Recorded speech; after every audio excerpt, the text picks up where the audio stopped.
I would like to introduce the panel members. Samantha Fulgham is originally from Southern California and got her bachelor's degree from UC Santa Barbara and then went to WSU for graduate school. She's an archaeologist. Ivy Ndambuki grew up in Pullman, and after this semester, she will have her degree in political science with a focus on global politics. Jeremiah Aiken is a proud half-Thai Asian American and an English teacher at Spectrum Academy in Salt Lake City, Utah. He got his undergraduate degree in creative writing with a minor in music from the University of Idaho and a master's degree in literature there also. He has worked as a nursing assistant in group homes for adults with disabilities. Chief Gary Jenkins has been the Pullman Police Chief since 2010. Previously, he was for 32 years with the Claremont, California Police Department, received his bachelor's degree from the University of Redlands in leadership and a master's degree from San Diego State in education and leadership. I would like to have the organizers of the demonstration start off, and then you can do it however you like as far as who does what. And then all of the, including Chief Jenkins, can chime in when there is something that's relevant that you would like to say. So who would like to start first?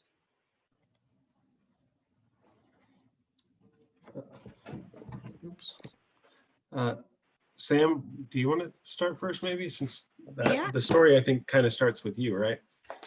In part, yeah, it does start with me. It also starts with our other co-organizer, Jason, who couldn't join us tonight. So I guess the story goes that Jason and I had connected over Facebook after I had posted on a free and for sale type of forum that I was hoping to gather people to have a march in downtown Pullman, just to show our solidarity and support for the Black Lives Matter marches that were happening across the nation. And it was incredibly impromptu, and he and I learned a lot in that first march that we had, and it was incredibly successful. And then after that, we connected with Ivy because she was very active in the like campus portion of things. And she had expressed that she wanted to be active in this, budding Black Lives Matter movement that was happening in Pullman. Jeremiah had provided some help to people in Moscow who were doing a protest. And so we asked him for his help as well. And then we also connected with Joe because he was kind of working with another smaller group that was doing kind of like almost daily, nightly, just sidewalk protests, just to say, we're here and we're still here. So that's kind of how the five of us coalesced into this co-organization and developed the Pullman or Palouse in Solidarity with Black Lives Matter organization. That the second march is how we really came together and coalesced to put on the second march, which was originally supposed to go from WSU's campus to the Pullman Police Department, but then we rerouted a couple different things because we wanted to make it more accessible to people. So we ended up, I think, marching from Rainey Park up to the police department. So that's kind of how I got started with all of this. Thank you. Any additions from Ivy or Jeremiah?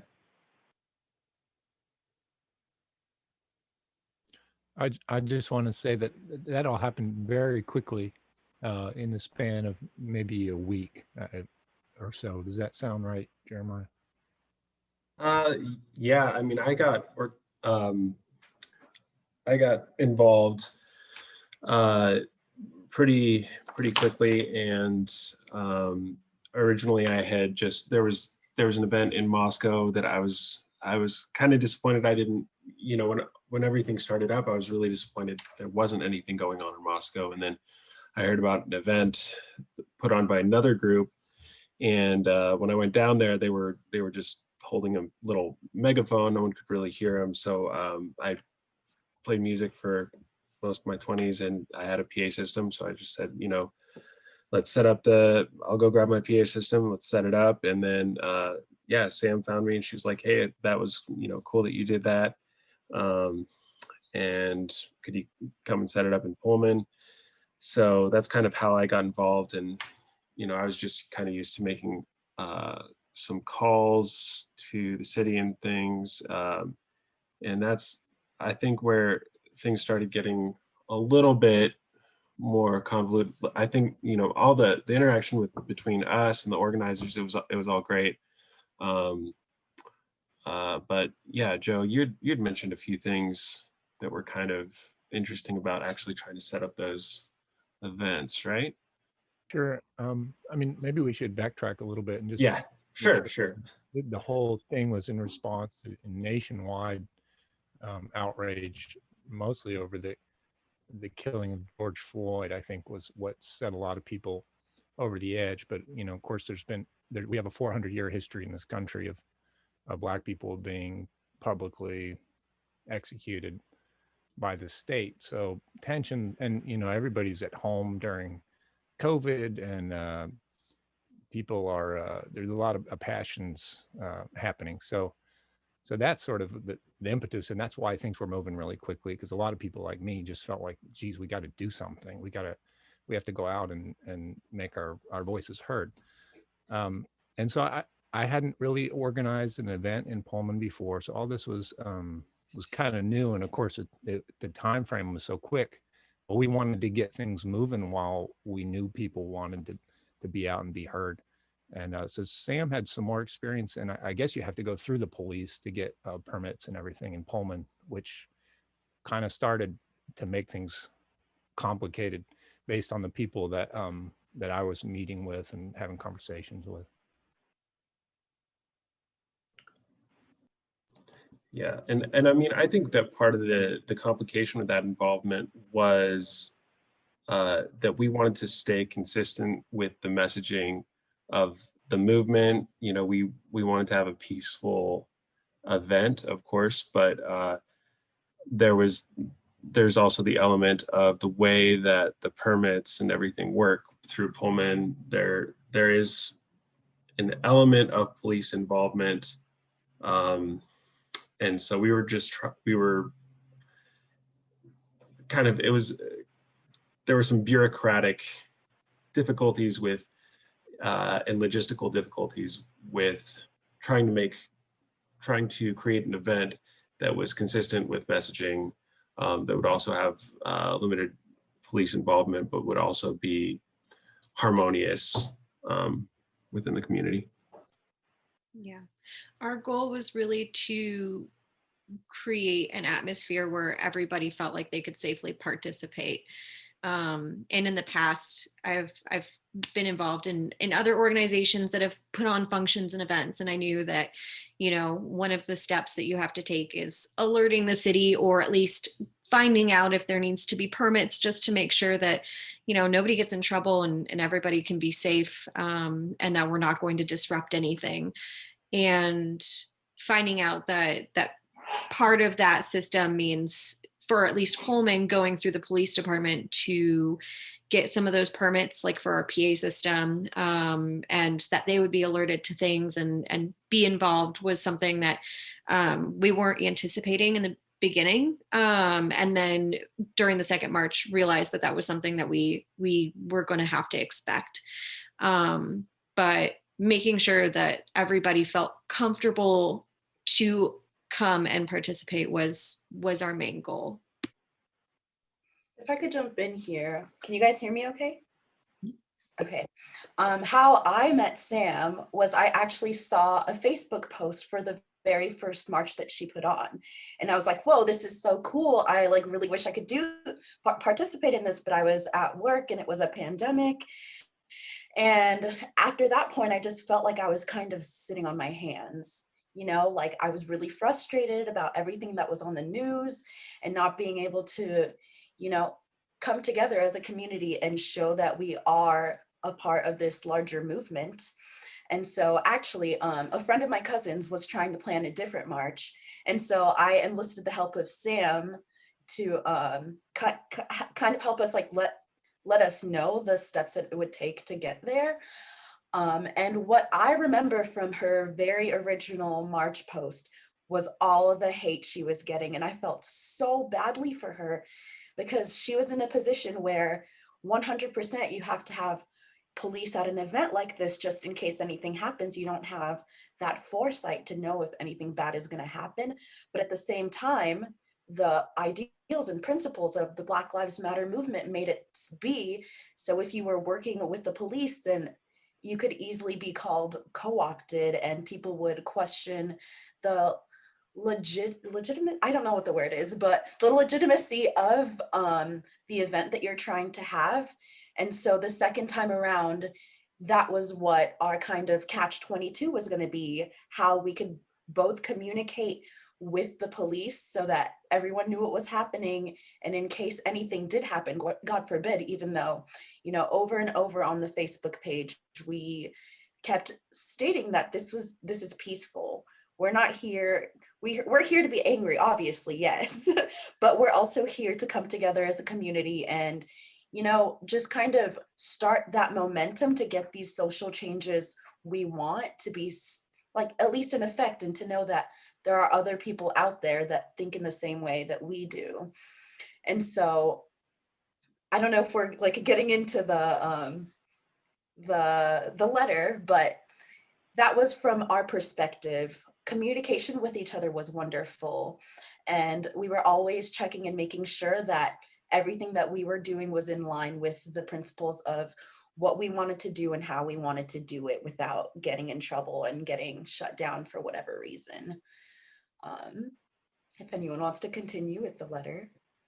Yeah, so I think where I started to perceive some miscommunication was that Sam was kind of our forward-facing person, and that was part of the criticism, is that, you know, we did not have a person of color out front. And so she said, you know, I'm going to step down so that I can respond to that criticism. That's an accurate criticism. And somehow on the other end, that was perceived as volatility for some reason. So we were planning for this event. We're trying to get everything together and going back and forth in the Facebook group, and someone posted this memo from the police department, which I think Sam then posted in the group, and I have it right here in front of me. It says, there's a protest planned tomorrow, Friday, June 12th at 5 p.m. They plan to march from Martin Stadium to Pullman City Hall. Initially, protest leadership was working with us to facilitate a peaceful event. However, due to some volatility in the makeup of the group, the initial leader has stepped down. We are still hopeful for a peaceful protest.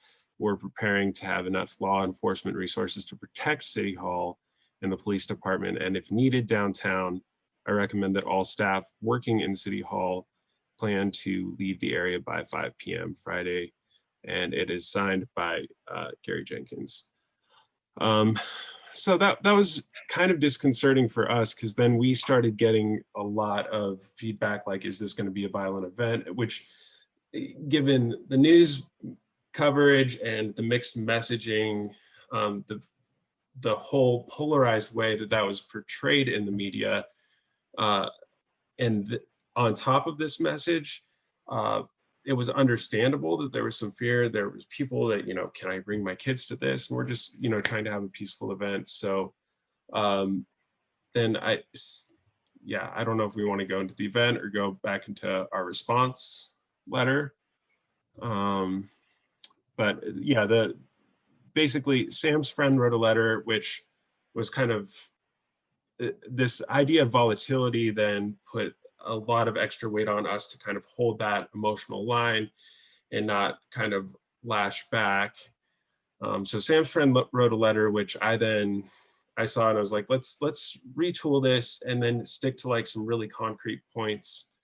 And we just kind of chose like 3 points in that letter that we really wanted to address. Like initially, protest leadership was working with us, which was, we felt kind of contradictory to the message that we wanted to get out there. So we just said in the letter, PSBLM contacted the police department to inform them of the event. The police department was offered an escort to the group. The group declined. This was the full extent of PSBLM's coordination with the police. The other implication was due to the volatility and the makeup of the group, the initial leaders stepped down, which we already addressed. That was a very peaceful, organic transition that we felt was responding to criticism, and we were hurt that that was projected onto us.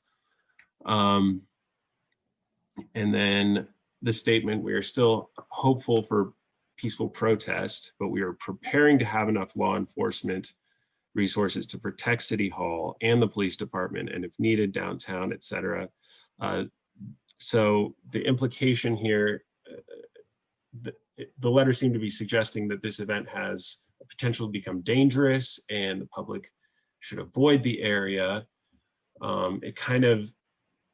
This was where the language of volatility came in, and really we thought sparked a lot more division rather than bringing people together. And honestly, I just would have expected more from public officials, more deliberate language in that sense, and a little less vilifying language, because the issues, what was at stake, was already so big and polarizing that I think that, you know, projecting this image onto us just made it all that much worse. I mean, we received a lot of backlash, even just with when the newspaper articles came out and everything. And I mean, we were going to get some of that anyway, but yeah, just the way that the event was portrayed and that we were portrayed, we were pretty disappointed with that, and we felt attacked, and again, like the burden of then being like the calm, I don't know, having a calm face and having that calm response rather than being able to work together in that conversation. It really drove a wedge, I think, where there could have been more openness to talking. Okay, I was in charge of communicating with Police Chief Jenkins after Samantha stepped down. And I was really nervous to do it because I've never talked to the police before. I didn't know how to address him as like, sir. You know, I was trying to be completely professional, and our call was very brief, but we covered a lot of things, and it was very efficient. And I wish that was something that could have happened before that letter went out. During the phone call, Police Chief Jenkins was very polite. He was very nice, comforting. It was way less scary to talk to him on the phone than I thought it would be. But I still think that releasing the letter, when he let me know that he had been monitoring the Facebook page, which we had all posted on as moderators, he could have asked Samantha for another point of contact if there was any questions. Even though we didn't want an escort, we weren't being secretive of anything by any means.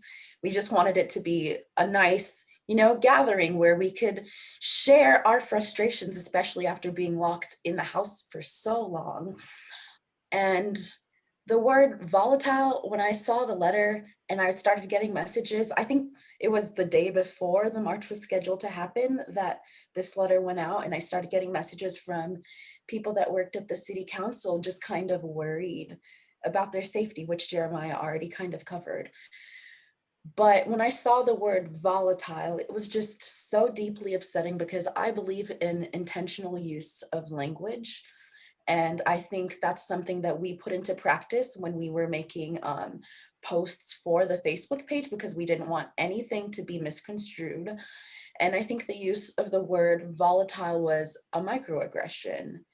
And for anyone that doesn't know what a microaggression is, I'm reading the definition right now so I don't accidentally get it wrong. It's a term used for brief and commonplace daily verbal, behavioral, environmental indignities, whether intentional or unintentional, that communicate hostile, derogatory, or negative attitudes towards stigmatized or culturally marginalized groups. And so that word volatile kind of, what's that word? Discredited the event that we were trying to put on and scared off a lot of people that would have actually really enjoyed being part of it. My part of the organizing was getting the speakers together, and I was able to get the dean of students and like city council members. It was a really great moving like place to be at that time, especially for the capacity of people, and everyone had masks. And so I don't know, I just think that's what's deeply upsetting to me, is because microaggressions are unintentional sometimes. And we all have agreed that it was probably not intentional for you to discredit us, but that's what ended up happening. But I feel like that needs to be common knowledge when communicating with, diverse people, things that can come off in a negative light and discredit something that could potentially be a really good like unification technique for the community.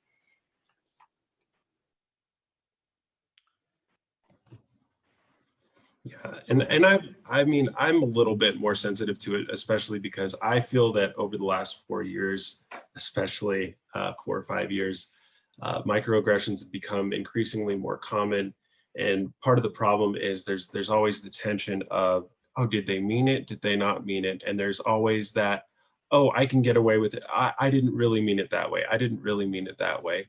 And because it's become so common, and because we've had people, very public people who do use it that way, I think that there isn't a lot of excuse, and there isn't a lot of room to say, oh, I didn't know and I didn't realize this, and I'm sorry, Officer Jennings, I know that you and I have not really talked face to face, but I really feel the need to push the fact that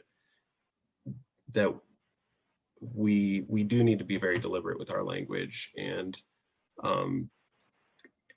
we do need to educate ourselves. And if the education is not there, we need to do a better job of making that visible, or like at least seeking that out, because it is very important. And those kind of microaggressions can actually increase tensions rather than bringing people together.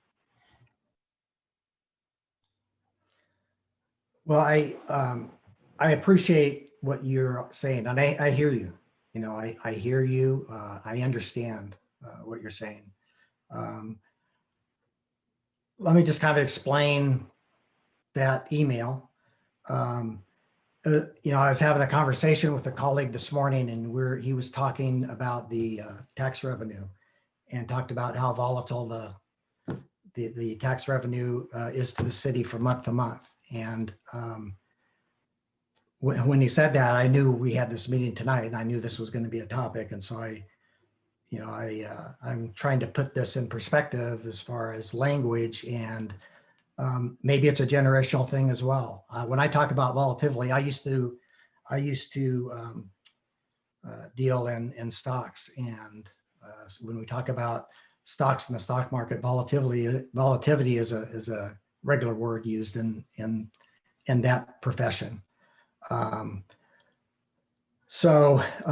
I understand what you're saying, and that maybe we need to rethink about some of the things that words that we use in a profession that have a common meaning amongst people within that profession, but then outside that profession may mean something different.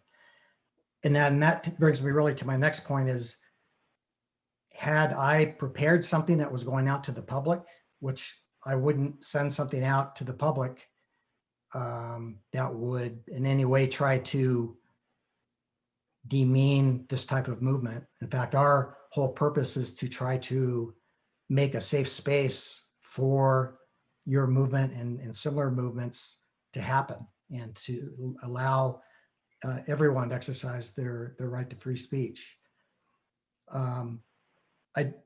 When I communicate, I determine my target audience. And in this particular case, my target audience was a very small group of department heads.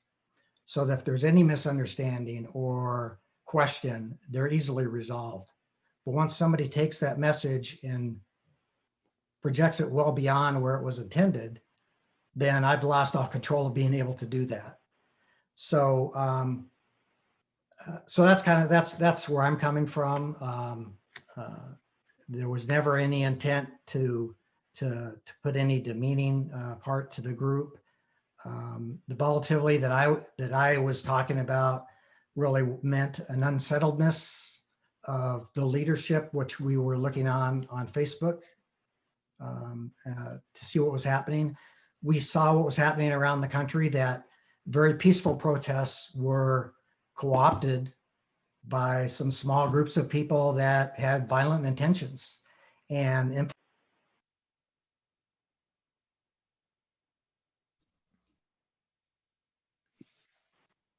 Chief Jenkins, you muted yourself. So we saw that, groups in other parts of the country were infiltrated otherwise peaceful protests to accomplish their own agenda. In fact, our officers went up to Spokane to assist in some protests in Spokane, and they saw some of that happening. The vast majority of the people in those protests were peaceful, and they saw how there were some people that showed up from outside the group and to cause agitation and violence and property damage. So those are the types of things that we need to be prepared for. If we say that we're prepared for something to happen, that doesn't mean we think your group is going to do something, but that means that we need to be prepared if something else were to happen, that similar things that happened in Spokane or other parts of the country. Afterwards, I had a chance to talk with Samantha and Ivy, and to talk a little bit about the event. My main goals were to provide a safe space for people to exercise their free speech rights and protect life and property. And at the end of the day, we accomplished all of those. You were able to have a successful event. If something were to happen, we were there to protect you. But we didn't need to. We intentionally kept a low profile because we knew you didn't want a lot of police involvement. I think we did have a car stop on Main Street while the group was crossing the street just to protect you from vehicles, and then we just pulled back away. So we intentionally tried to keep a low profile because we knew that's what you wanted to have. And so my intent was to assist you in the goals that you had. If you got the impression that anything else was my intent, then I apologize. So, it does though in the letter say you're recommending that staff in City Hall leave the area. You're making these recommendations to a larger group of people. And so, it seems natural that someone would actually print that letter and put it out for the public. Not to mention, we also saw, we have pictures of police officers on top of the building looking down at us, which is pretty disconcerting from our perspective. Seeing someone with a gun on a roof when we're down kind of in a fishbowl. Can can you explain at least like those couple of points? I mean, you say this wasn't supposed to go out to the public, The but I time, mean, well, the timing of the march was essentially the march would show up at City Hall right at 5 o'clock when all the employees would be leaving.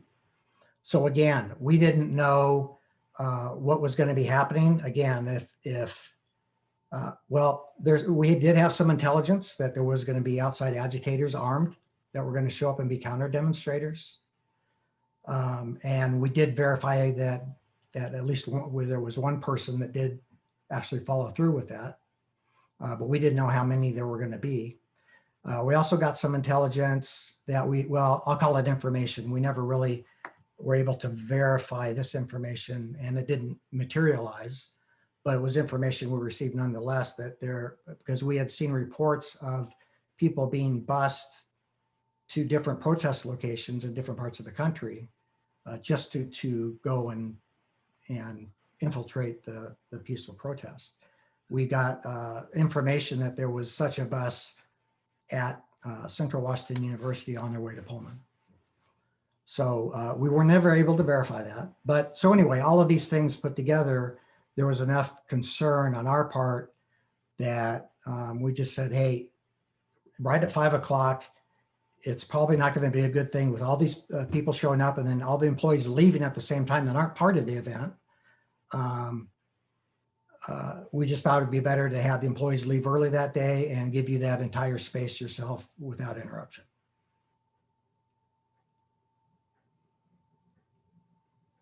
I completely appreciate the desire that you guys wanted to have a super safe space for people to exercise their freedom of speech, and that there was no direct intention to have that memo go out to the public. But what I will say is, you know, there's things that we prepare for, and there's things that necessary steps that we take to ensure safety. And not every single worst case scenario needs to be relayed in a memo. I think like if we had just, or if it had just said something along the lines of, there's a protest that will be ending at 5 o'clock at City Hall, in order to avoid, you know, difficulties leaving the building at 5 that day, we would encourage our staff to leave by 4:30.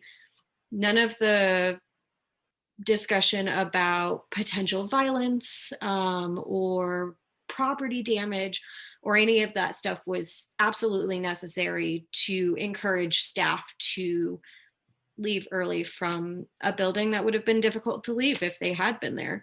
So I can understand that there are definitely necessary steps that you as a police department are going to take. Whether or not everybody needs to be aware of every single step and every contingency you're planning for is something that maybe needs to be considered in the future. I hear you. Yeah.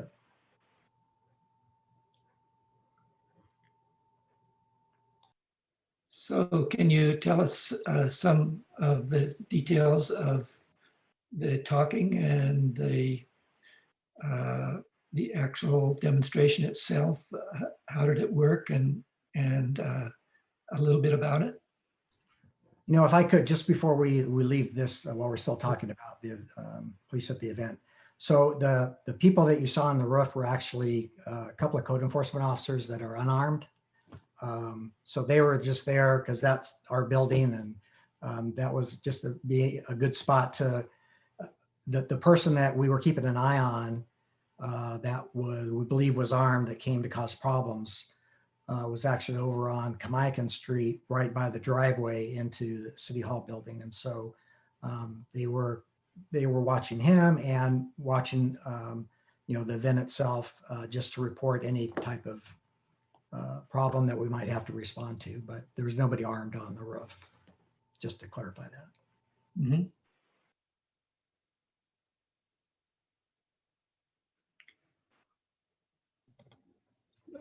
Okay, I'll check on the pictures on that, but I do remember seeing a pretty intimidating image. I could be misremembering, but yeah, but we do have some images from that, and it was, I remember just all of us looking at that and just being very disturbed by the way that came across. Mhm. How many people do you estimate were there? I think someone said like 500. There was a lot of people there. Hmm. I don't know if that's a fair estimate, but a lot. Yeah, I know with social distancing that we were trying to achieve in the midst of that, I think if 500 may be a fair estimate. It may be a little bit over though. I had seen ranges between anywhere from 100 people to 250, maybe more than that. But it was a really large turnout, and which was great.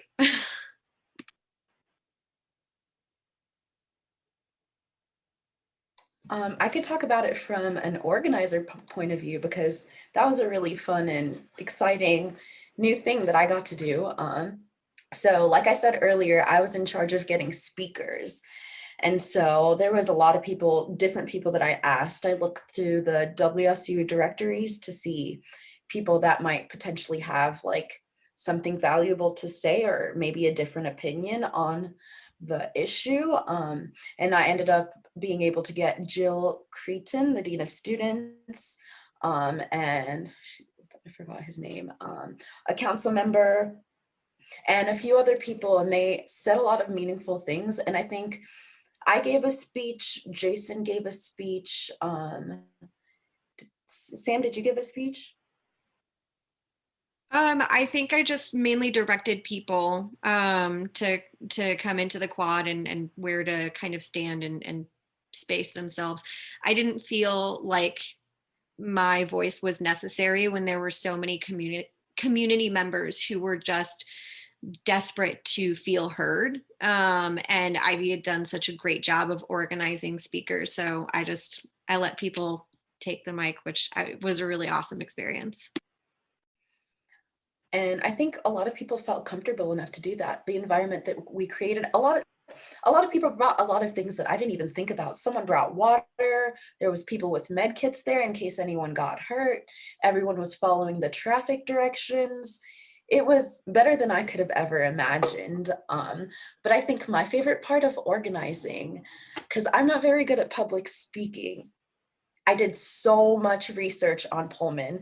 I went into the archives and I was reading about the original people that settled in Pullman and where different people were buried. And I ended up uncovering how many fires we've had in Pullman, which I didn't know. We had so many different buildings burned down until we actually got like a fire department here.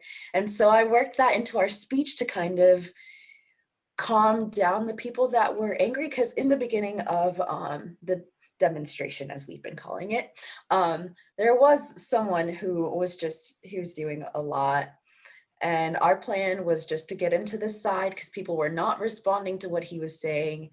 He was way more angry than the rest of us were trying to be, and his anger is valid and reasonable, but it just wasn't the place for it.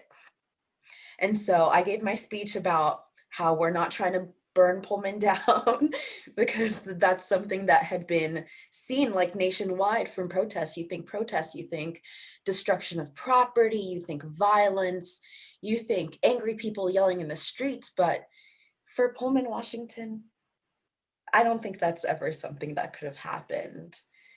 Especially the way that we did get a lot of negative comments on Facebook from our event posts. I remember one of my favorite comments was a lady was saying that we're being paid by China. BLM is being paid by China to do all these things and spread this propaganda. And I was like, can they help with my tuition and my dues? I'm not being paid as far as I know.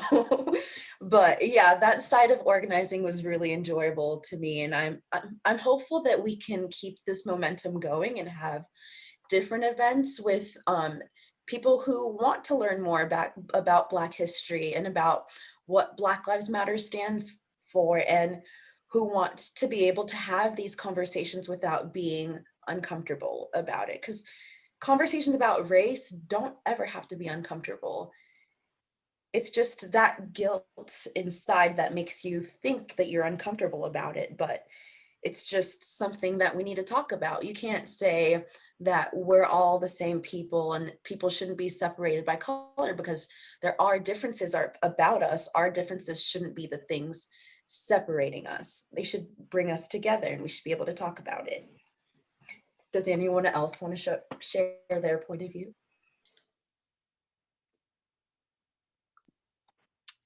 Ivy, I just want to touch on I think this like overarching theme of unifying our community.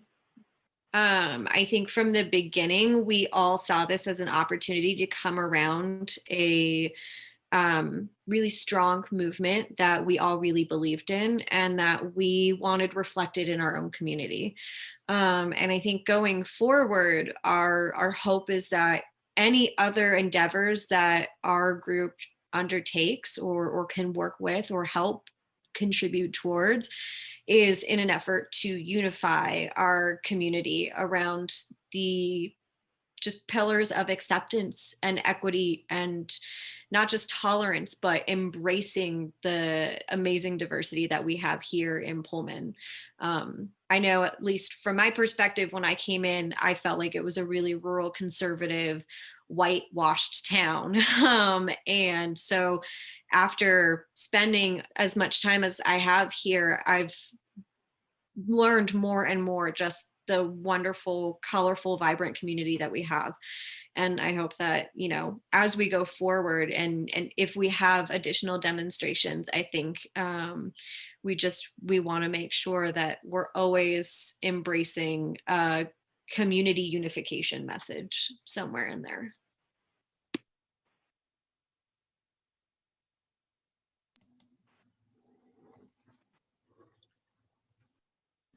Paul, Yes.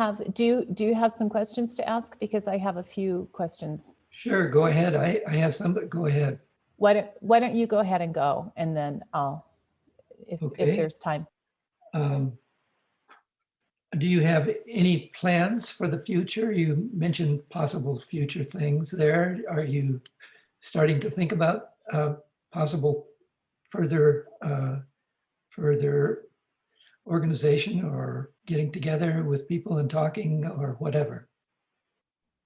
Could I talk about the mural project for just a second?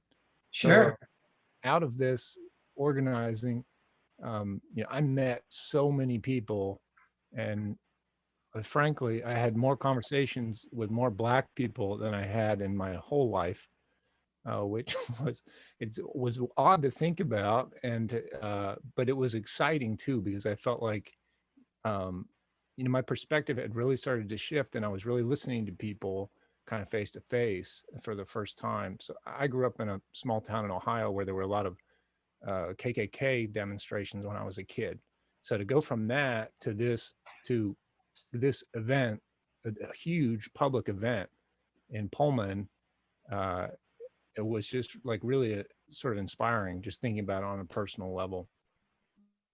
So anyway, after the event, we started kind of rallying to do a mural project. A lot of cities had done a Black Lives Matter mural in response to this, and that was sort of my expertise, because I'd done mural projects in Cincinnati and here in Pullman. And so I started working with folks and listening and figuring out how we could do this. And so we went before City Council to sort of advocate for a project, and they were open to it. So they kicked it to the Arts Commission. They did a call to artists.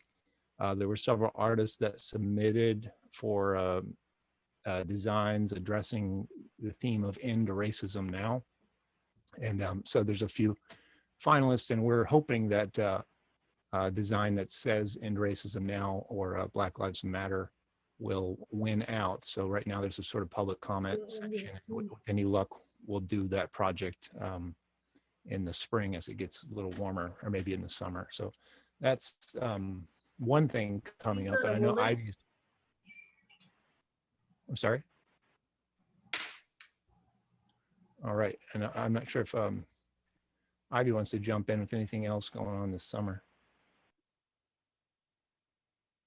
Yeah, so far this is just an idea that I thought would be fun, because I think we can celebrate our differences instead of having them divide us.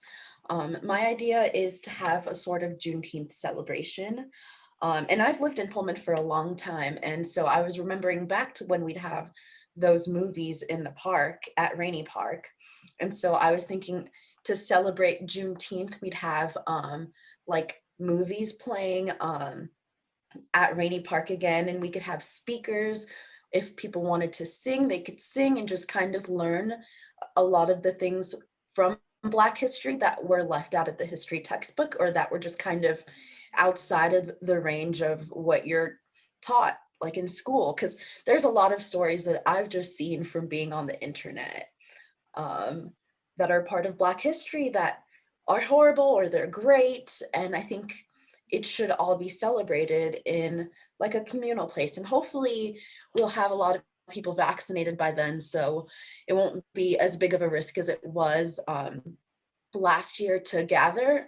But that's just one of the ideas that I had to continue that kind of momentum and educate the people of Pullman.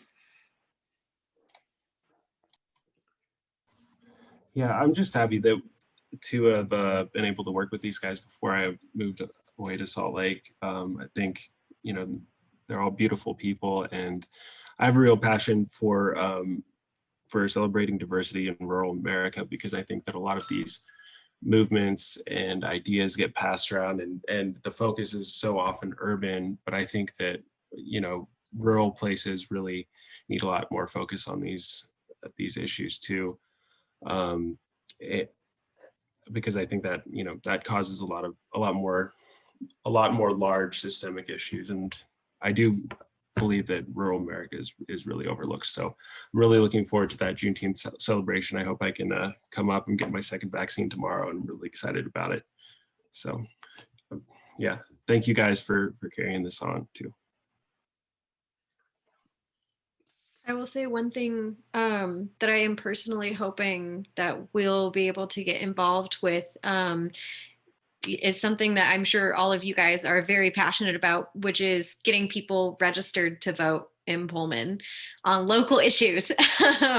So I don't know the numbers, but my general sense was when I was going to school was that a lot of students who come here for undergraduate degrees continue to receive their ballots back at home for, you know, where they were living with their parents. They're here 9 months out of the year, and then they go back for, you know, 2.5, 3 months for the holidays. And not everybody transfers their voter registration over to Pullman.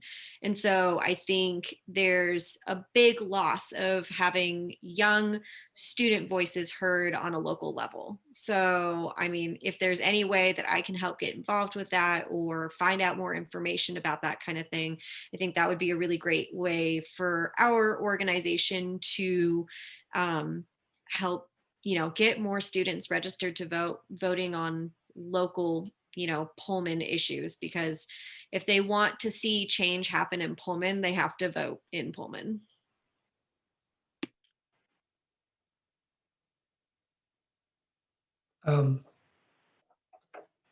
What is your experience in Pullman of acceptance and treatment of people of color?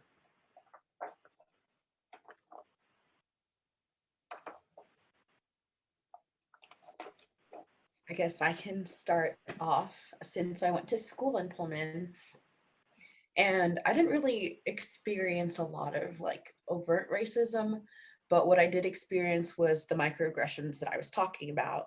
Whenever I changed my hair, people would like touch it or ask me how much of that is your real hair. And it's just like, is that something that you would ask anyone? But like a Black woman, it's just understanding that some things, even though they're not overtly racist, are just mean and a useless comment to make. But outside of that, I would say Pullman's a pretty accepting town, but that's mostly because WSU is so diverse. And so the people that end up settling here take their kids to school here. and add to the diversity in the classes. So I think it would be really beneficial for there to be more like awareness about like racial differences and microaggressions. But before I graduated from Pullman High School, we started a Black Student Union, and we were able to put on a few fun events before I was out and into college. But all in all, Pullman's pretty accepting and it's pretty diverse. But I just wish things would move a little bit quicker, but I understand because it's the speed of a small town.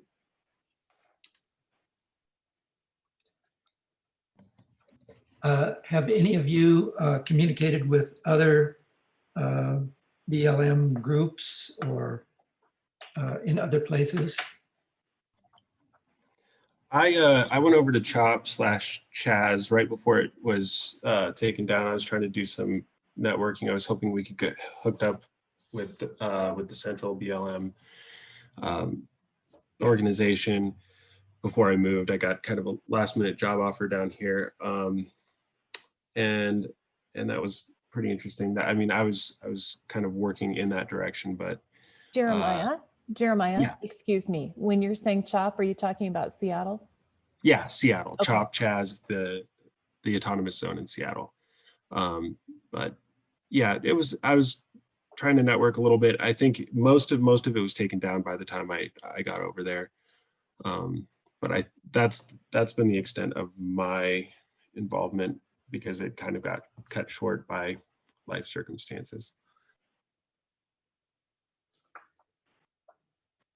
You'll also notice that's kind of why we titled ourselves Palouse in Solidarity with Black Lives Matter. We didn't want to imply that we had a direct relationship with them without actually having a direct contact with them first, or having that formalized. Another question that came up was, do you need donations for your group here? I don't know how we would handle that because the whole thing is still pretty organic.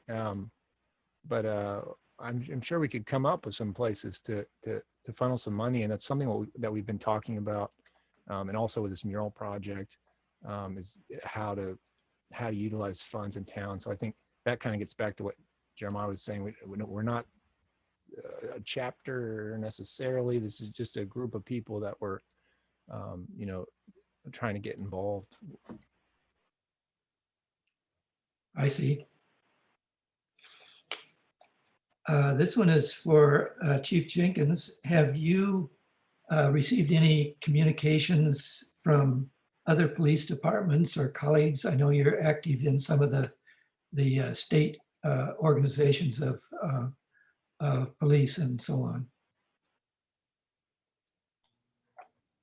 Well, on the topic of police reform, I'm actually on the board of the State Sheriffs and Chiefs Association, and we have, before this legislative session, we've proposed a number of different police reform measures, and our group, we actually have someone who's our policy director that works regularly with the state legislature. So we're working with state legislators on some of the reform measures that are pending right now. I don't know if you're familiar with Initiative 940 from last session, but it was a big police reform measure that our organization worked with many of the social justice groups together to come to an agreement on what police reforms would happen. And so just from that police reform measure, there's additional state mandated training for law enforcement, which is, I think it's an additional 2 weeks a year. Right now, really the maximum or the minimum amount of training an officer needs for advanced training every year is 24 hours, and that's not very much. And this adds 2 weeks of very intense training that's anti-bias training and de-escalation training and those types of things, and actually setting up independent investigations for officer-involved shootings, and a lot of different parameters for that. So Washington State really, I used to work in California, and I know a lot of people that I have colleagues all across the country. Washington State is really a leader, I think, in reform. I'm not saying we're where we need to be, but I think we have some really progressive leaders in Washington State. And I think we're ahead of many states in that area. But there's a lot of reform measures pending right now that we're looking at. So yeah, there's a lot happening right now in that area.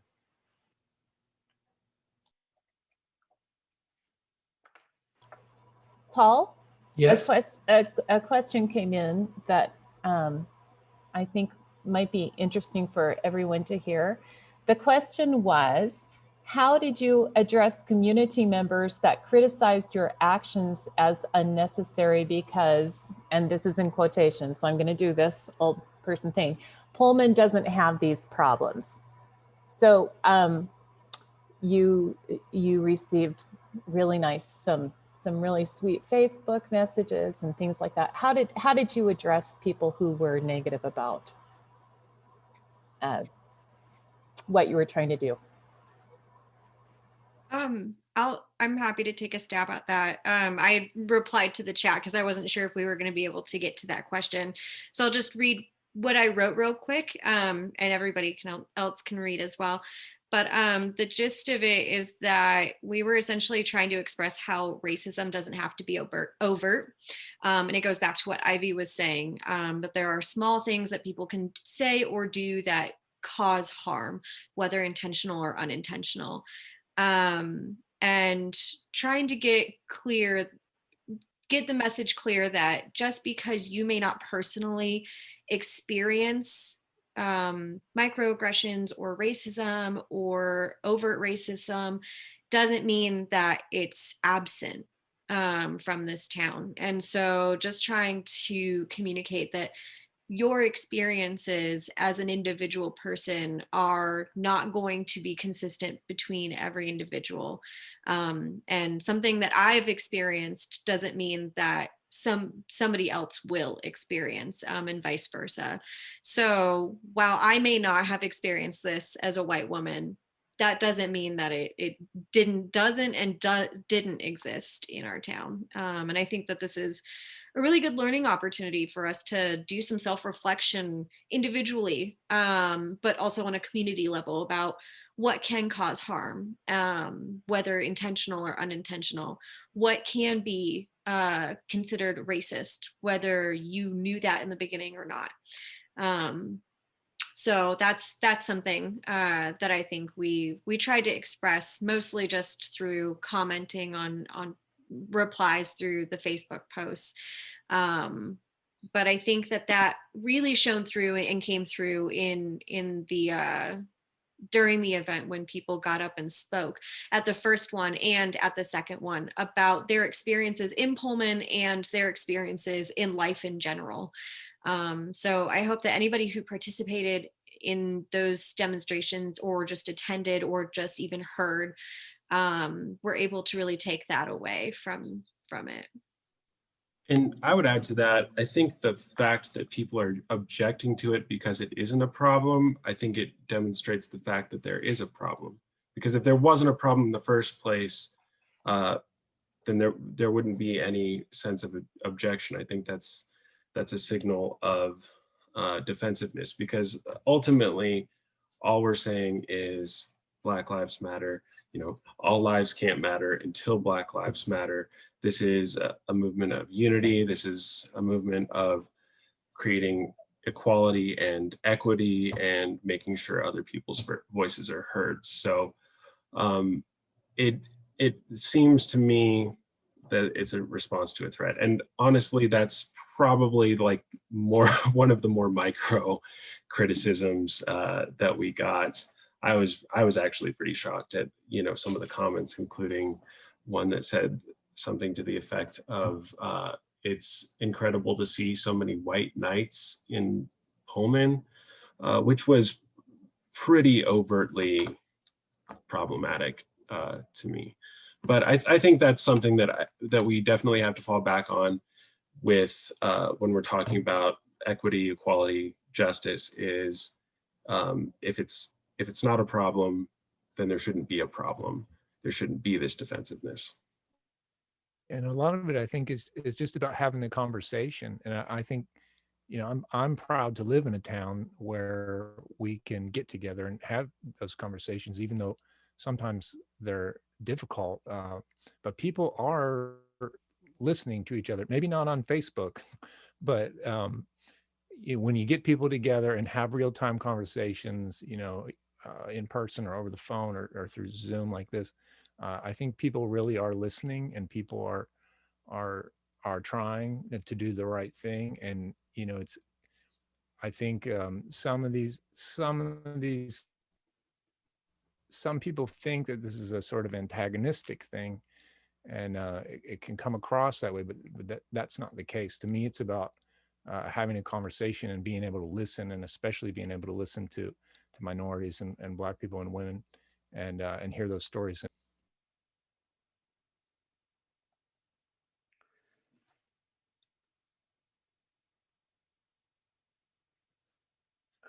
Okay. Samantha, you said you would like to help us with registration. We will certainly put you on the list of people to talk to. Deb Olson is our voter service person, and she arranges lots of registration events, both at the university and here in town. And we will certainly contact you. Our league would like to have a reciprocal feeling that if there's things that we can help you with in your efforts, that is the whole business is certainly within the purview of the league's ideals. And so let us know if we can help you out. Yeah, I think, well, Joe, I think you said you were facing some like logistical challenges. And I think we could probably, I mean, I'm not there anymore, but we could probably benefit from more strategy and more ideas. I do think that, especially at that second demonstration, we were asked what our demands were. And I think that we were not clear on what was already in place when we made that list. I can't remember. I don't think it was actually any of us who were here who actually went through those. But, you know, things like that where we can maybe find holes in our research, or think about better ways to construct our talking points, and also navigating like how do we get a mural? How do we organize enough that we have a place for funding if people do want to help us out financially? Because, you know, we could definitely use that. We want to use it appropriately. We want to know how to allocate it.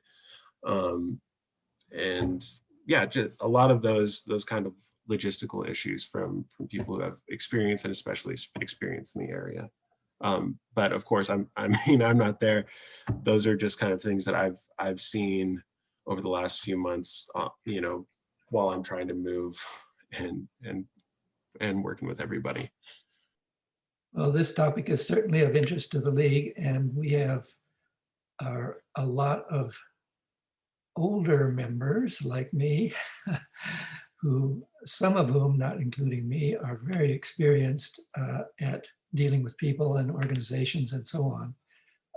So there's plenty of resources there for advice or help. Thank you. And one quick thing you could do is, if you're supportive of a mural that says "End Racism Now" or "Black Lives Matter," you could write the city council, or if you know somebody on city council, and let them know that you're supportive. There's a Facebook dialogue happening now that the Arts Commission has organized, which, as we discussed, sometimes Facebook gets a little toxic or sort of off the rails. So I think the best thing to do is send an email to city council, maybe CC the mayor, and that's something that we're we're working on, and I'm optimistic that it could happen, and it would be a huge message to send to people that live in Pullman or people that are thinking about moving to Pullman, that this can be a welcoming community, and a community that values equality.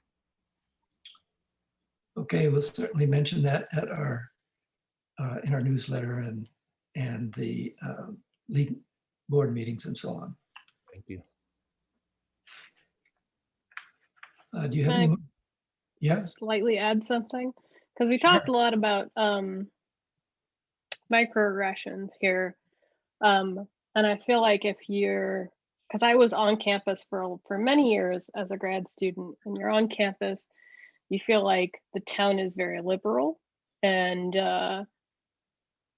that most of the things that happen that are microaggressions are people just needing to learn, and that they can get better. And if you are not on campus, then you meet the people who are occasionally overtly racist or overtly sexist, whom I have come in contact with many times since I graduated.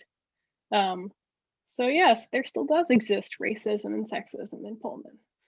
And I've witnessed it several times just in like my internship at Schweitzer, or riding the city bus to somewhere. It's not all microaggressions.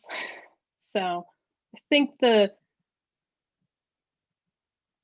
want to call you Black Lives Matter movement, but I know you're in support of, is incredibly important, not just to the university, but also to people outside of the university. It's a lot more liberal and a lot more understanding on campus than some of the places outside of campus. sure.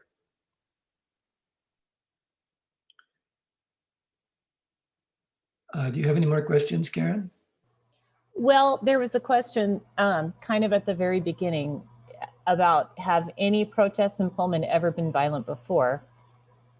Leah, serious, I think that was you that asked that, right? Yeah, I Serious was actually question. curious because Well- I haven't seen violence in Pullman. Well, I for remember protests, the great Burger King riot of 1997 or something like that. Remember? 1998. And 98, Chief Jenkins. And there were several police officers that were hospitalized. There were people who threw a big, huge, what's that thing in the middle of the street? The manhole covers at police officers, and put them in the hospital, and they were traumatized. Couches on fire. They broke into Burger King, which is now the parking thing, right? And they set that on fire, and they rolled it down the street, and people got hurt, and police officers got hurt, and it was not nice. So yes, I even remember that. That was like the first year that we moved here, and it was we have a lot. They were protesting, I believe, going to a dry campus, weren't they? Yeah. They're protesting their right to drink. Yes, their right to drink. Yeah. It what a was way to pretty- protest that problem. it is right, but people got hurt in this. Yeah. they People got sick. hurt, and there was a young man who was he lost his future because he had been accepted to a really good law school, and I have a long memory for some of these things apparently. So let's see, we had another question about what are plans for BLM going forward, which I think Ivy, you addressed that really well. And I think a June 13th celebration, I'm there. I've got it on my calendar, ready to go. How can Pullman community members be supportive of people of color in our town? Would anyone like to take that one?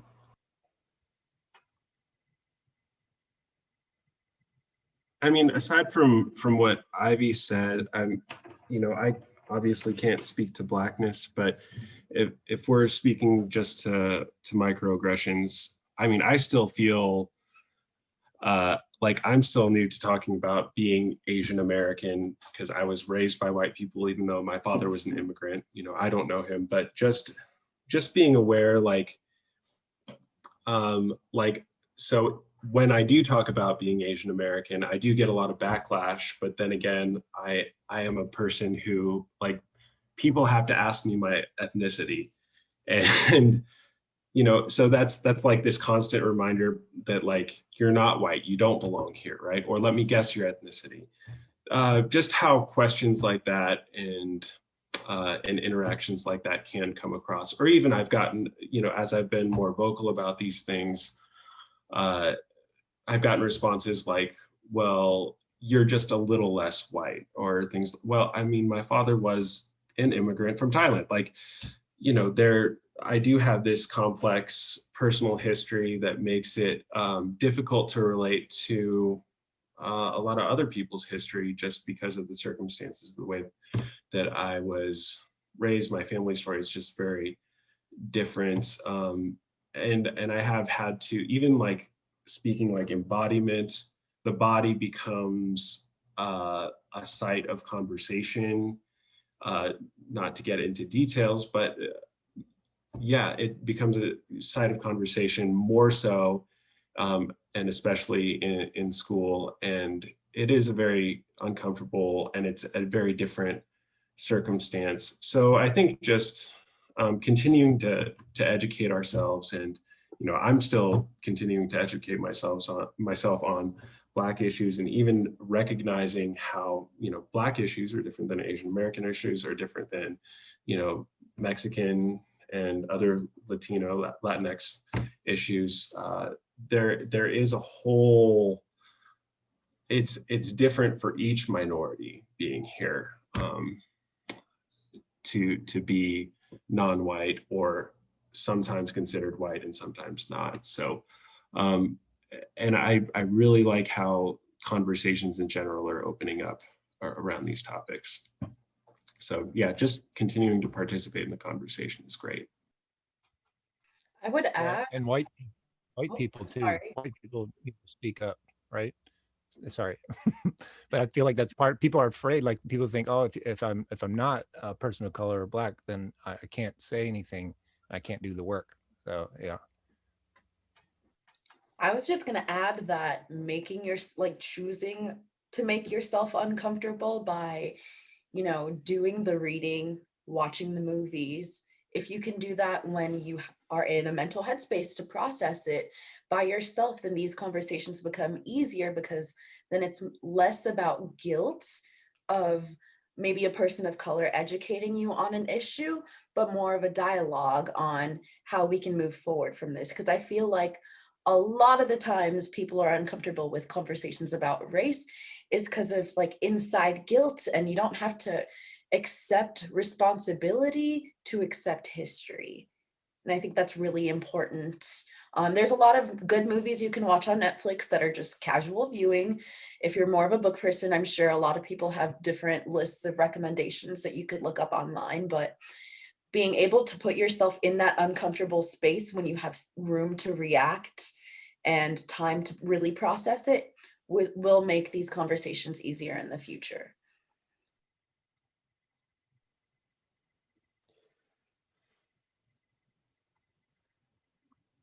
Well, thank you very much.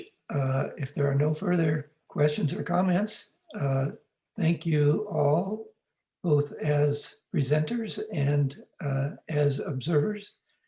And I wish you all a good evening. Thank you so much for having us. We really Thank you so appreciate much. it. It was very inspiring to me. Thank you. It was a great conversation. I really appreciated hearing from you all. And thank you, Chief Jenkins, for participating. Yeah, thanks for having me. Thank you very Yeah. much. Thank you. Let us know when the party is. We'll keep you guys updated. If you want to stay updated with us, I think the best way to do that is to go ahead and follow the group on Facebook. So I know that it was thrown out there in the chat that you guys would love to see something for Black History Month. So if we're able to pull that together, then we would love to share that with you guys. And yeah, just keep up with us on social media, I think. Well, thank you. And I would like to say you're welcome to League of Women Voters Brown Bag Lunches and Forums at any time. We'd love to have your participation, and we appreciate you coming. So Yeah, we'd Thank love you. to get involved. So thank you guys so much for having us. It's been an honor to be here. Thank you. Thank you. Thank you. Thanks a lot to all. Good night. good night.